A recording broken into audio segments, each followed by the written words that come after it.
Hey there, gamer friends! Looking for the perfect games to play with your buddies on PC? Today, I've got you covered with 20 awesome co-op titles that will keep you and your friends hooked for hours.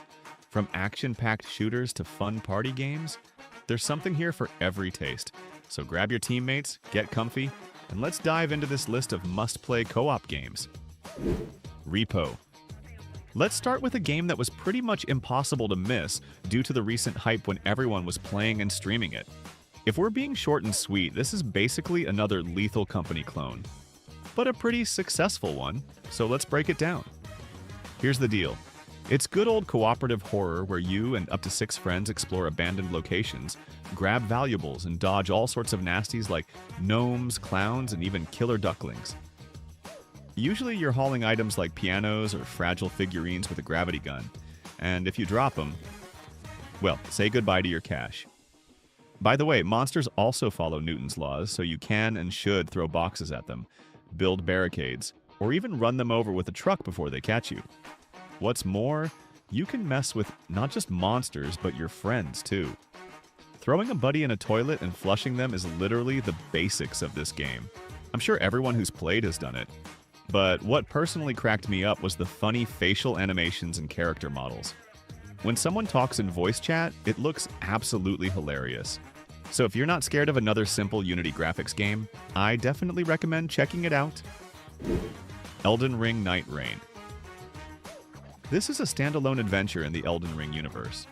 The game features cooperative mode for 3 players, each controlling one of 6 pre-made heroes with their own abilities. The project feels more like a roguelike than classic Souls-likes, since you'll be participating in short runs through procedurally generated maps. The game cycle consists of isolated sessions where you survive for 3 days and fight a session boss at the end. As a fan of From Software creations, this project seems a bit strange to me, and I'm anticipating problems with global progression in this type of gameplay. The reviews have been pretty mixed too, so we'll live and see if this project can earn a worthy spot among From Software's trophies. Hyper Lightbreaker, another recent newcomer in the universe of the popular roguelike, but now with a different perspective. Here's the gist. You and your squad get dropped into an open, procedurally generated world, where the goal is to take down tons of enemies and bosses. You play as a breaker, basically a mercenary who can choose a class based on your playstyle, balanced, ranged combat, or heavy armor. Then you explore this world either on foot or using things like gliders or hoverboards. After each run, you can take collected loot back to the hub city where you can upgrade your hero and grab new quests from NPCs. And since it's a roguelike, each run is unique because while your skills carry over after death, the world changes, which adds interest and replayability. Plus, early access shows itself. You shouldn't expect a massive amount of content, and there are still a couple bugs, but calling it something critical that makes the game unplayable would definitely be wrong. Revenge of Savage Planet. On May 8th, this cheerful and satirical action adventure in a sci-fi setting launched. In a future of corporate greed and stupidity, you became unnecessary and were abandoned on the edge of space with minimal equipment. Your goal is to explore everything around you, collect dozens of upgrades, uncover the mysteries of alien worlds to get revenge on your former employer, and return to Earth. The game offers dynamic 2-player co-op, diverse abilities and tools, 4 unique planets to explore, each with its own fauna, plus dozens of types of plants, creatures, and gear to collect. Next up is a space engineer simulator, or rather its second part that literally came out at the beginning of the year. This is a cooperative space sim where you and friends build stations, fight, and survive in the Almagest system. It's basically an evolution of the original, but with tons of new features that'll make you and your team get hooked for a long time. The world, as the name suggests, is endless space with asteroids and mysteries where you need to explore, build bases and ships right in open space. Right now, the game only has creative mode, but even in that, you can get hooked for a really long time due to the huge freedom of action and massive toolkit for creating ships and bases. Oh, and I almost forgot. Co-op here is up to 16 people, which is perfect for a whole crew. I recommend it if you've got a local team and you're ready for early access with its pros and cons. RoadCraft, another game from Saber Interactive.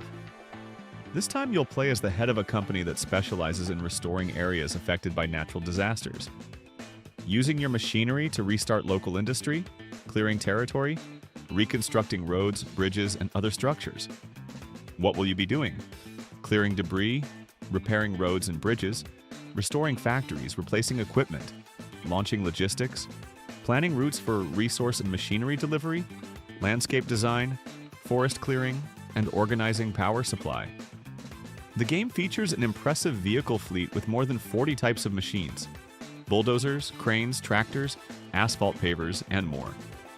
All machinery behaves uniquely, taking into account mass, size, and physics. Unfortunately, there's minimal customization in the game, just painting. At launch, we get 8 large maps of 4 kilometers each. Various biomes from cities to deserts, dynamic environments, and realistic material interaction. There's also some terraforming freedom. The game has 4-player co-op. My friends and I have already tried it, and we're having a great time there. For fans of measured and relaxed gameplay, I recommend it. Split Fiction. Probably the hottest cooperative game of the year so far, no irony intended.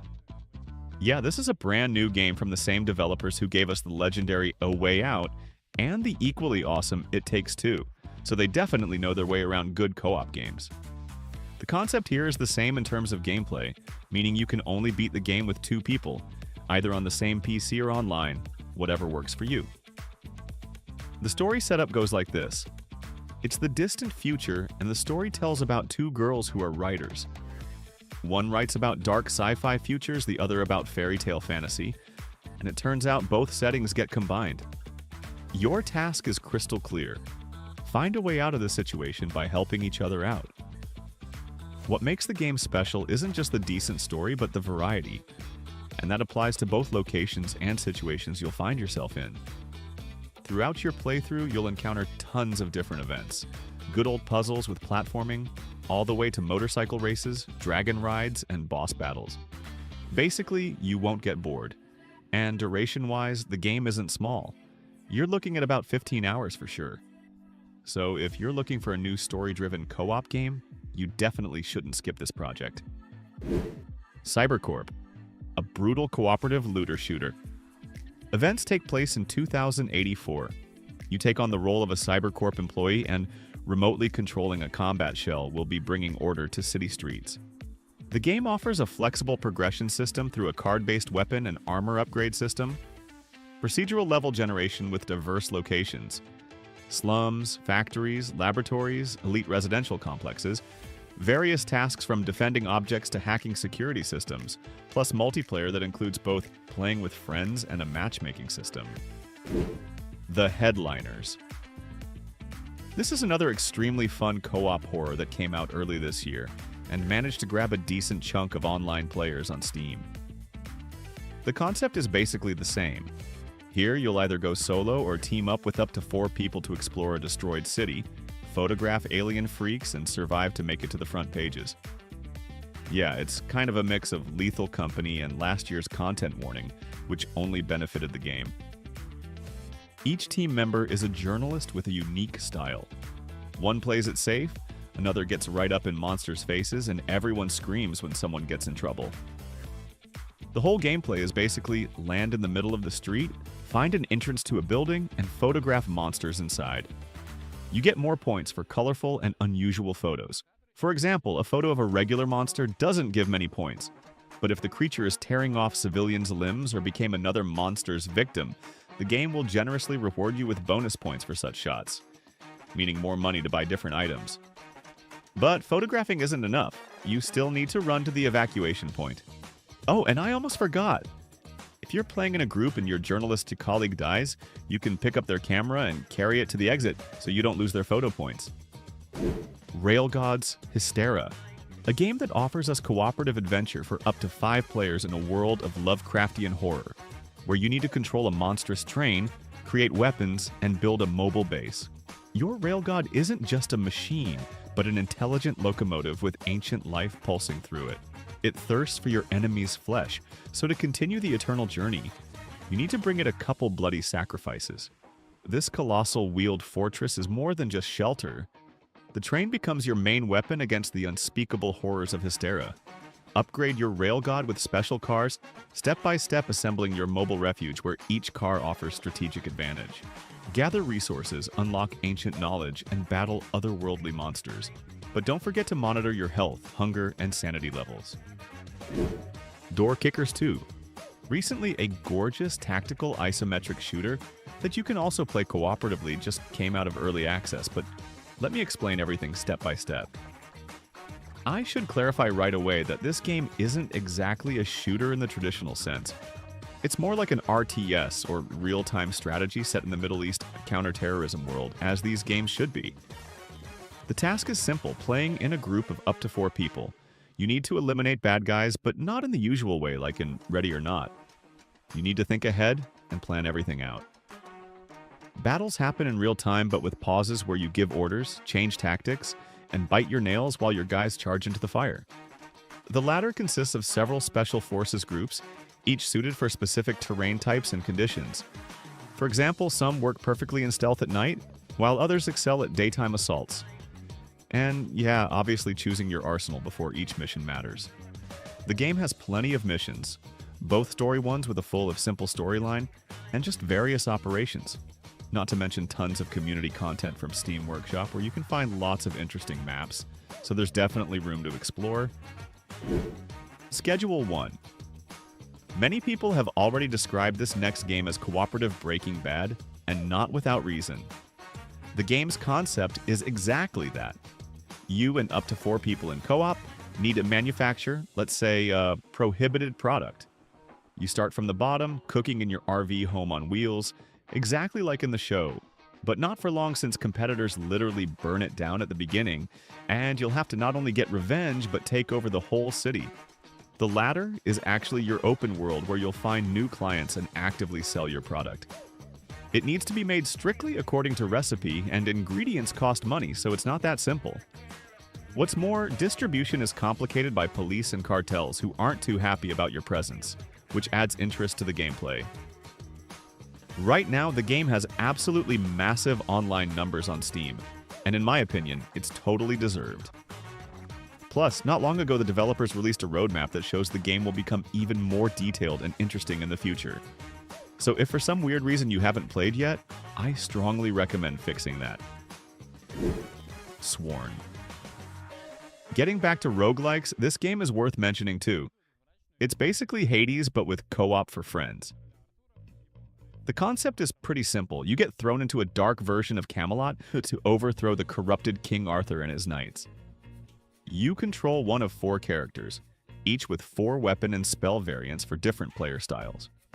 The gameplay doesn't need much introduction since it's typical for a roguelike.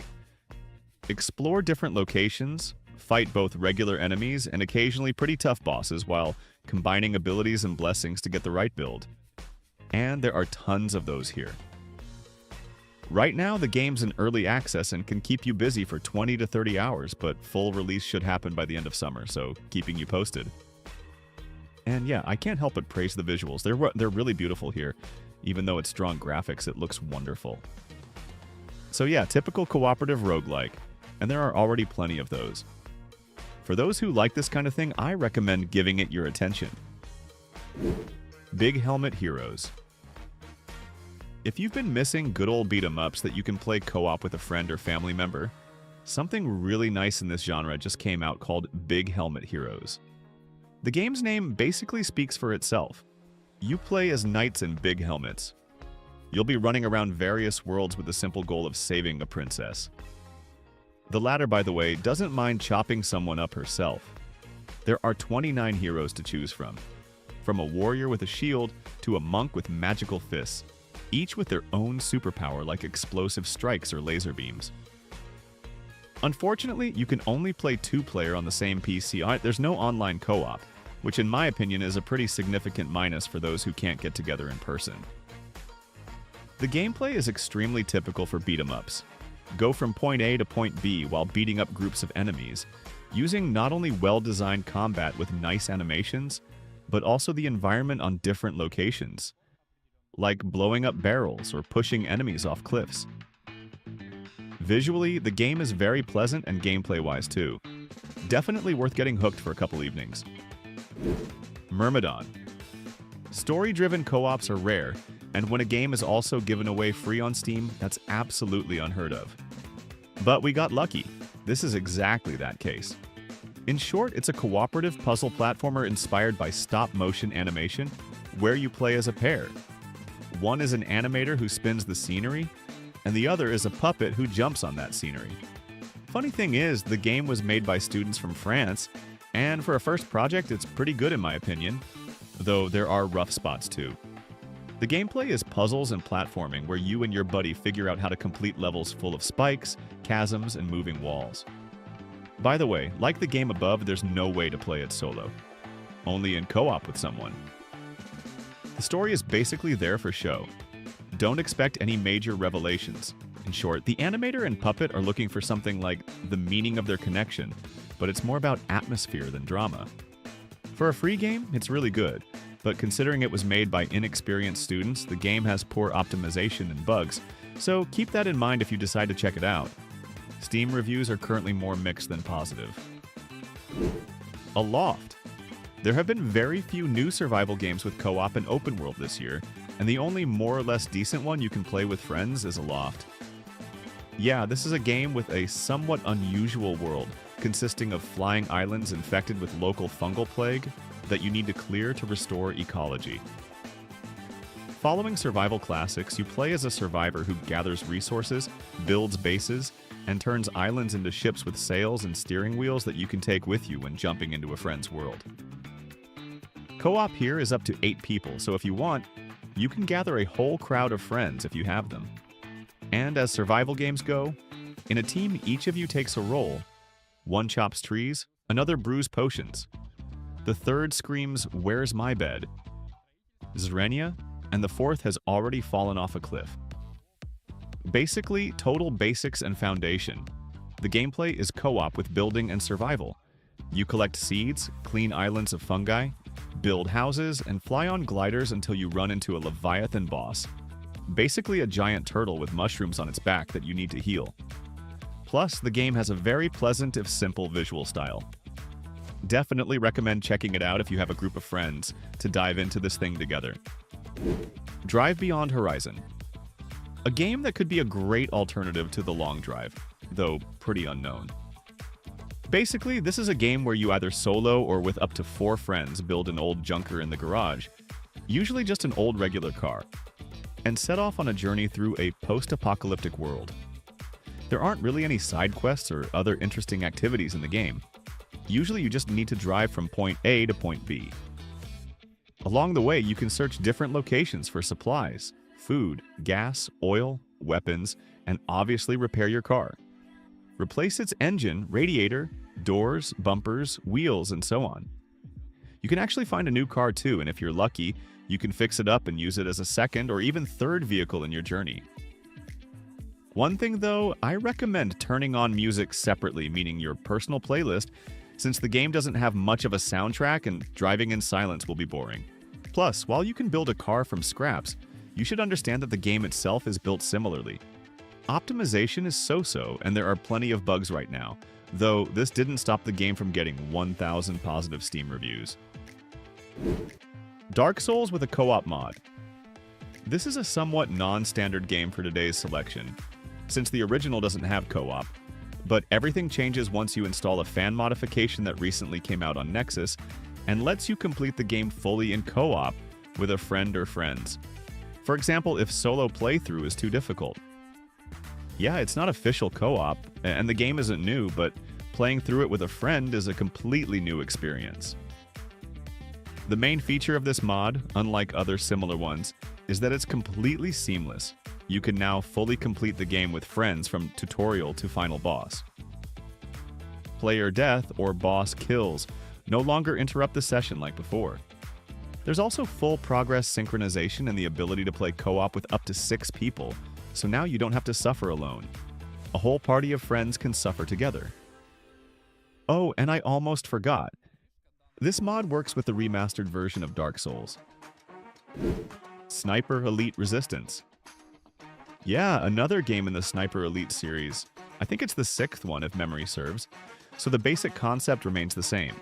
This is a game where you, either solo or teamed up with friends, end up in occupied France during World War II as elite trained snipers. Usually you get dropped on a large open location with lots of targets and great freedom in how to complete those objectives. Either all stealth and perfectly clean without a single sound, or the complete opposite with assault. And yeah, playing in co-op obviously means each of you has a role. One can distract, while another can eliminate entire enemy groups with coordinated shots. I think you get what I mean. By the way, I almost forgot. Weapons in the game, like in previous parts, can be customized and configured before each mission, changing scopes, silencers, and even ammo to fit a specific playstyle. But the most interesting part is multiplayer, where another player acts as a sniper on the enemy side, and you basically play cat and mouse until one of you spots the other first and makes the final shot. Monster Hunter Wilds. And probably the last co-op for today is Monster Hunter Wilds, a game where you and friends in co-op need to hunt various monsters in an open world, but let me explain everything step by step. The game drops you into this open world where you play as a hunter. The task is simple. Explore the world, complete quests, hunt, and progress through the story. By the way, you can and should explore the world, not only in co-op with up to 4 people, but also with the help of a local mutant bird that not only carries your weapons, but also helps in battle now. I don't think I need to state something as obvious as each monster in the game being unique, and requiring a specific approach and tactics, which adds interest to exploration in my opinion. The gameplay in a team is pure fun, where each of you has a role. One friend distracts the monster, another hits weak spots, the third screams, "Where's the potion?" You swing and the fourth is already knocked out. The game has a huge selection of weapons and weapon types, plus decent progression, so you can get hooked here for all 30+ hours exploring the world and completing the story. In short, I recommend it if you have 3 friends available who have plenty of free time, since this game devours it like crazy. And that's everything for today. I hope you found something to play, and if so, don't be lazy and support the video with a like, and the channel with a subscription. Write in the comments which games you liked most, or your own suggestions that I didn't cover. See you in the next videos on the channel.